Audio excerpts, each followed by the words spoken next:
Rafka sedang menjelajahi lanskap bersalju yang luas dan putih. Udara dingin menggigit pipinya yang memerah, tetapi matanya yang penuh rasa ingin tahu terus menjelajah. Tiba-tiba, ia melihat sesuatu yang kecil dan kelabu bergerak di kejauhan. Dengan hati-hati, Rafka mendekat. Di sana, sendirian di tengah hamparan es, duduk seekor bayi penguin yang tampak gemetar kedinginan.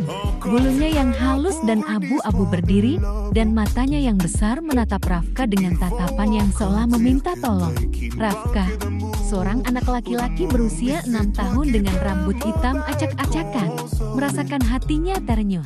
Ia tahu ia harus melakukan sesuatu. Dengan perlahan, ia melepas syal hangatnya dan membungkusnya dengan lembut di sekitar tubuh mungil penguin itu. Rafka menamai teman barunya Pingu. Sejak saat itu, mereka menjadi tak terpisahkan. Rafka berbagi bekalnya dengan Pingu, memberinya potongan-potongan kecil ikan yang ia bawa. Pingu mematuknya dengan gembira dari tangan Rafka. Mereka menghabiskan hari-hari mereka bermain bersama. Rafka akan membuat bola salju kecil dan menggelindingkannya, dan Pingu akan mengejarnya dengan kikuk, terkadang terpeleset dan jatuh dengan lucu, membuat Rafka tertawa terbahak-bahak. Mereka membangun manusia salju bersama, dengan Pingu yang mengawasi dari dekat seolah-olah ia adalah seorang mandor. Meskipun mereka bersenang-senang, Rafka tahu bahwa Pingu merindukan keluarganya. Setiap hari, sambil bermain, mata Rafka selalu waspada, mencari tanda-tanda adanya penguin lain di cakrawala yang tak berujung.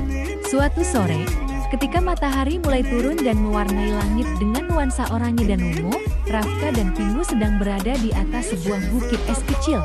Rafka sedang menunjuk ke arah awan yang berbentuk lucu ketika matanya menangkap gerakan di kejauhan. Ia menyipitkan matanya untuk melihat lebih jelas. Itu bukan hanya satu titik hitam, tetapi banyak. Sebuah kelompok besar penguin dewasa sedang berbaris di sepanjang pantai yang jauh. Mereka tampak seperti keluarga besar yang sedang bergerak bersama. Jantung Rafka berdebar kencang. Ia menatap Pingu, yang juga tampaknya merasakan sesuatu. Pingu mengeluarkan suara pekikan kecil dan mulai mengepakkan sayapnya dengan gelisah. Matanya terpaku pada kelompok penguin di kejauhan itu. Dengan perasaan campur aduk antara bahagia dan sedih, Rafka tahu apa yang harus ia lakukan. Ia menggendong Pingu dengan lembut dan mulai berjalan menuju kelompok penguin itu. Perpisahan terasa begitu berat. Sepanjang perjalanan, Rafka terus membisikkan kata-kata perpisahan kepada Pingu, berjanji tidak akan pernah melupakannya. Ketika mereka semakin dekat, beberapa penguin dewasa menoleh dan mulai berjalan ke arah mereka, mengeluarkan suara panggilan yang riuh.